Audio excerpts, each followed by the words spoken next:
Este domingo 20 es el cuarto ya.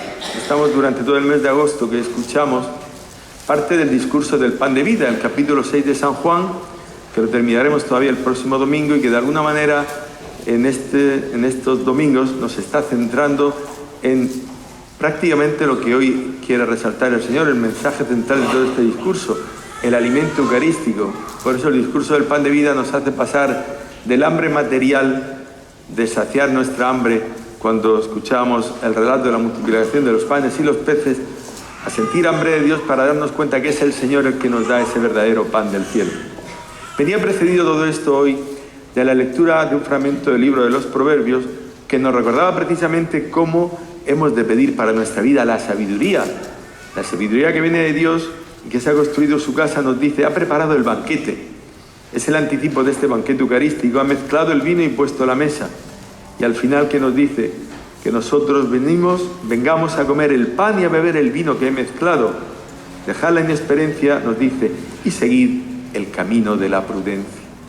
Así hemos de acudir al Señor pidiendo prudencia y sabiduría para alimentarnos del pan de la vida, para alimentarnos del banquete eucarístico, ese banquete que nos da fuerza a nosotros, nos alimenta y nos vivifica.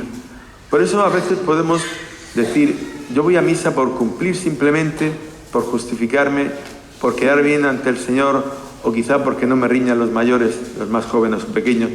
O realmente yo siento que para mí el Señor es el centro de mi vida y necesito alimentarme cada día como me alimento cuando me siento a la mesa y como para saciar mi hambre y mi apetito.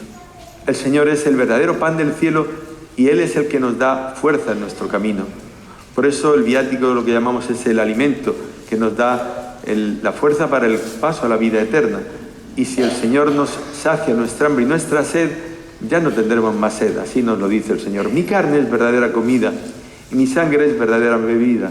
Por eso el que come mi carne y bebe mi sangre, nos dice, habita en mí y yo en él.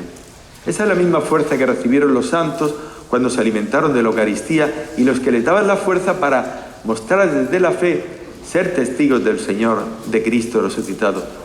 Y esa fuerza, mis queridos hermanos, es la que hoy de nuevo nos va a dar el Señor cuando nos alimentemos ahora en esta primera parte del pan de la palabra y luego plenamente del pan de la Eucaristía. De tal manera que al final saldremos llevando entre nosotros al Señor para saber lo que nos dice el Señor. Del mismo modo, el que me come vivirá por mí. Y nosotros entonces vivimos para dar luego frutos de buenas obras.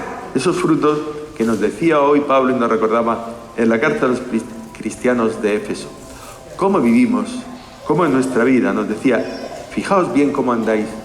No seáis insensatos, sino sensatos, aprovechando la ocasión. Por eso no estéis aturdidos, no os emborrachéis con vino, que lleva al libertinaje, sino dejaos llenar del Espíritu. A veces podemos sentir que en nuestra vida estamos alegres, pero la alegría no tiene que ser porque nos llenamos de vino, porque nos emborrachamos, sino que en definitiva lo hagamos porque estamos llenos del Señor. Y entonces podamos hacer lo que dice Pablo, recitando salmos, himnos y cánticos inspirados. Y al final, pues celebrando la Eucaristía, que es esto. Dad siempre gracias a Dios, Padre de todo. Eso, mis queridos hermanos, es la Eucaristía, una acción de gracias.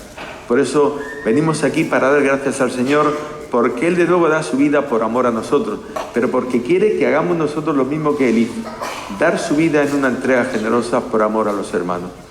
Vamos a pedirle al Señor que nunca nos falte el pan de vida, la Eucaristía, cada día. Que igual que tenemos el pan en la mesa, tengamos el pan de la vida, que es Cristo Jesús, su cuerpo y sangre derramado por nosotros. Y que este pan que ha bajado del cielo y nos alimenta y fortalece, es el que nos ayuda a vivir entonces como el Señor. Viviendo, nos dice Él, el que me come vivirá por mí. Pues que lo manifestemos así en nuestras buenas obras, porque estamos llenos del Señor. Y de la abundancia del corazón, hermanos, habla la boca. Si no estamos llenos de Dios, diremos vaciedades y cosas sin sentido. Al final no hablaremos sino muchas veces tonterías. Por eso, hoy que nos alimentamos de esta palabra y en breve de la Eucaristía, que el Señor sea quien nos fortalezca y nos aumente la fe, para dar luego razón de esa misma fe en nuestras obras de cada día, mostrando a los demás que Cristo es el verdadero pan de vida y con Él nunca tendremos hambre, no pasaremos más sed. Ojalá, hermanos, acudamos con asiduidad a la Eucaristía, nos llenemos del Señor y podamos hablar siempre, podamos hablar de las maravillas de Dios. ¿Qué haces?